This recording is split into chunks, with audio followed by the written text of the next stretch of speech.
Hey, what's going on, everybody? This is MichaelQLau, and welcome to another episode of ABEL, where it stands for Always Be Executing and Learning. And throughout this month of February, we're going to be going through some little known Black history facts. Just because a lot of times we credit the big giants in the game that allowed us to be able to have lived life that we're living right now. However, there's some little known facts and some little known figures that helped them along the way. So this is a way to be able to give homage to them as well. Today we're going to be talking about little known Black history facts, the game within the game. Why did slavery last so long? And the main question that we're going to answer is why slaves got drunk. All right, I know. Why did slaves get drunk? You probably didn't even know that slaves were able to get drunk. However, it was a game inside the game. All right, so the main game, why slavery lasted so long, is because it was illegal to speak out against it. Just like over in Germany, when Hitler had the concentration camps, it was illegal to speak out against what he was doing. And the same thing happened in America, and there's some other things that are happening as well that makes it illegal to speak out against certain things. Present day, we have cancel culture. So if somebody doesn't like what you say, they can say that you're causing them harm, causing them pain, and then they would like to cancel you. So anytime that you are speaking out against something, people will want to cancel you if it doesn't go along with their agenda. So you have the truth, you have lies. The truth doesn't mind if you speak out against the truth because the truth is the light. The light is going to outshine the darkness. However, the lie, in order for it to exist, it needs to be able to eliminate the truth, because that's what a lie is the absence of truth.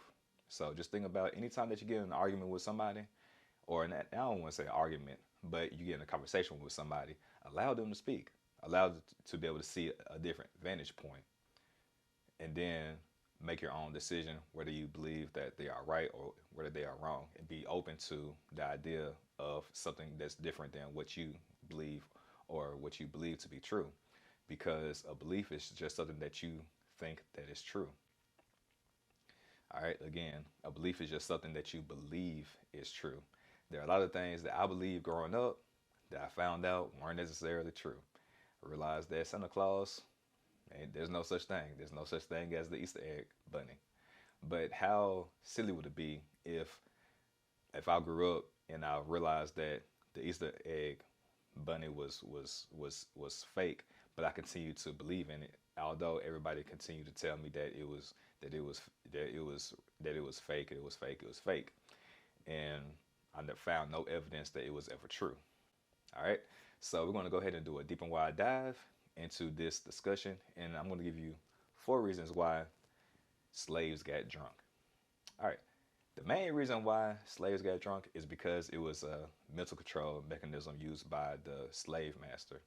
You know, you think about cartoon characters or cartoons in general, you have a mastermind, and usually he's the villain. He's the big guy, and usually you have different minions that he has power over. If you think about Magneto, he's very smart. He's very intelligent, and however, he was able to control Juggernaut because he had more mental fortitude. He was smarter. He manipulated him, and he was able to use him as a result. And I'm pretty sure you can name other characters that did this as well. You can think about what's that called? Power Rangers. You had, I forgot what the main character was called, but then you had the minions, and they were created and they just did anything that they wanted them to do. That's because they weren't as intelligent. So usually intelligent, you're gonna have somebody that's very intelligent at the very top, and they're going to be able to disseminate information to those below, and they're going to be able to carry it out. You also see this in the workforce, where you have the CEO. He has the main vision for the company. He has a great imagination. You can say this is Elon Musk. He has a great imagination for what he wants his organization to run like. And then he gives those orders to several people below him, and then they put those out, and then they drop it down to the people below them, the managers. Then the managers give them to the associates, and they carry out the product chain, and that's the way that it works. So you have the mastermind giving out the ideas for other people to do the work. So he's saying, he's imagining, he's giving out to somebody else to better communicate to lower people, and then those people are doing the work. They're actually doing it with their hands because one person can't do all the work. So this was a way for the slave holders to be able to have control over the slaves. All right, so there's four reasons why they wanted to do this. Number one, I already kind of gave it away, but it was number one, to manipulate them. They manipulated them into getting drunk, and essentially by getting them drunk, it makes them feel like slavery wasn't so bad. Because after they got done being drunk and they woke up from their slumber, they felt better because they had the distraction from what they had normally gone through. And they'll usually have some of these occasions, most notably between like Christmas and the New Year. It will be a time for Jubilee and getting drunk. And during this time, they wouldn't do much work. It would be a time to be able to relax and drink. And if there was some work being done, then wouldn't be at they'll be drinking like throughout the time. Excuse me. So then they'll be more intoxicated, and when you're intoxicated, your alcohol is a depressant, so it slows down your thinking. It slows down the neurons going throughout your body, so you're thinking slower, you're processing slower, and it increases your mood as well. So these things coupled together, it made the slaves feel as if slavery wasn't so bad because they had like a mini vacation from slavery in a sense, and they're able to spend more time with their with their loved ones as well. And this lasted from Christmas all throughout the New Year, and then they also did it for like the 4th of July, which was America's birthday. So they'll periodically do this, so then they'll be able to feel some sense of relief, and they'll relieve the pressure that they were under. So instead of being angry the entire year, they'll be able to release some of that tension and that anger through the bottle. And they'll find some of the answers at the bottom of the bottle. However, those answers really never came. All right, number two. If a slave took out their aggression onto other slaves, it would create more tension between the slaves, which made it harder for them to be able to revolt against the slave owner. So again, if there was some bitterness between the slaves, then it decreased the chance that they'll want to work together to escape. So when you think about slavery, you have not many people or many white people on the plantation. However, you have many slaves on the plantation, and you would think that they would just rise against the slaveholder and then be able to go against them and be able to get their freedom. However, when there's tension between the group, there's less unity, and as a result, they divide and they split, and they never work together. They never harness the power that they already have, and that keeps the power within the hands of the slave owner. All right, number three, they would purposely actually pit the slaves against one another. So they would encourage the slaves to drink, and then they would pit the slaves against one another. Now, this can happen on the same plantation, or sometimes they would involve other plantations, and they would pit slaves against one another from either the same plantation or the other plantation.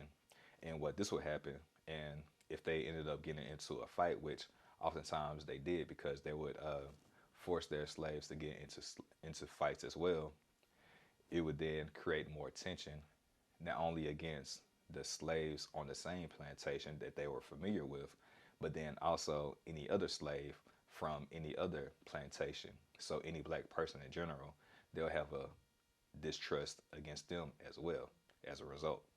In fact, Frederick Douglass, who helped to abolish slavery by recruiting African Americans to fight in the Civil War, stated in his memoirs, the favorite cunning trick was to get the slaves deplorably drunk. Slave owners would make bets on the slave being able to drink more whiskey than any other slave and induce the rivalry among them.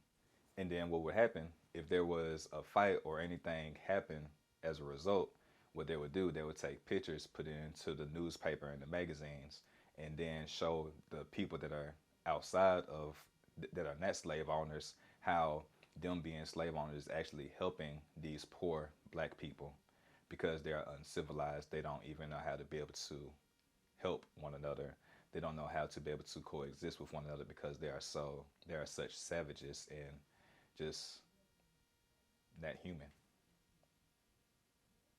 So there was like a big, huge disconnect and distrust between the slaves. So then it really begs the question, can you really believe everything that you read? Can you believe everything that you see that's in the news, that's in the media, that's in the newspaper? Because everything can be warped, it can be manipulated to make it to make you believe one thing when in reality it's something different. And then number four, little known fact, there was slaves were actually able to buy liquor as well.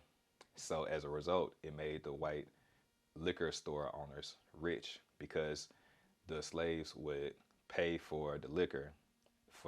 There was like an underground way for people to be able to transport the alcohol to the slaves. So if the black men were able to accumulate some money, they would then just give it the to the store owners, to the liquor store owners, and then they'll go broke again. So it's interesting because some of these things that are going on back then are still currently going on today.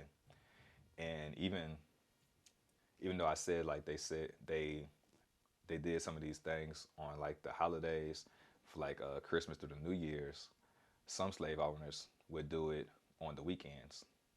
And if you're drinking on the weekends, every single weekend, and you're doing it to be able to escape the reality that you're in, it's a temporary escape, and it's not focusing on the solution, it's focusing on the problem. And when you focus on the problem, you want to escape from that problem. And as a result, that problem keeps on coming up over and over and over again. It's like the difference between when it rains and you have cows and you have water buffaloes is interesting because when the cows sense the rain, they're going to run away from the clouds. And eventually when the storm catches up to them, they'll be tired, they'll be drained, they'll be exhausted, but then they'll continue to want to be able to run more and more and more until they're so exhausted they can no longer move, they can no longer walk, so they just have to withstand it in misery. So they just have to just go through the pain and the suffering because they ran away, they decided to run away from their problems. And what you resist persists. Okay, what you resist persists. They try to run away from the storms, from their life. However, they were never able to outrun it, and it caught up to them. And then they had to go through all the pain and the agony because they did not go through the problem. Their problem eventually caught up with them because what you resist persists. However, the water buffalo, what they do, instead of running away from it, they run through. They run through it, and because they run through it, they can go through the storm. Because as the storm is coming towards them, they're going through the storm, and they're able to shorten the time frame that they have to survive through it. So at first, it's uncomfortable going through it, but then because they still have their energy, because they're going through their problem and not away from it, they're able to find a solution and get through the other side of the storm. So what you got to run through your problems if you want to be able to get through them. And that's the difference between what people do that drink on the weekends. They're running away from their problem, and every weekend they're running away from their problem, and it's going to continue to persist. However, the people that are finding solutions to their problems and they're working on the weekends in order to remedy the problems that they're going through, the reasons why they would drink, they're going to find other reasons to do more timely activities to reduce the time gap that it takes to be able to get out of the problem that they're currently in, because now they're focusing on the solution. So there was interesting fact on today, and that's why slaves drink, and that's why slaves get drunk And the reason why is ultimately because it was a mind control mechanism used by the slave owners. So, what are some realities or some parallels that you can find in today's society that are currently going on that were used back then as a mind control mechanism that's still going on currently today? It could be the liquor stores on pretty much every neighborhood in every black neighborhood, but you don't see them out in the suburbs, in the lessly populated areas where there's more white Americans in there. Or it could be getting drunk to be able to escape or numb the pain that you're currently in. And as a result, you continue to go through that and you continue to have the same problems over and over again instead of finding the solutions that you can have if you had a clearer mind. Because the mind is the number one thing that you have to be able to have dominion over your life.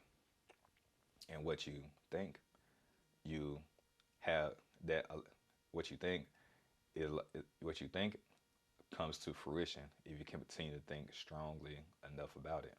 Because what you focus on focuses on you. So if you focus on being healthy, you're going to gain health because you're going to work on different things that are going to bring health your way.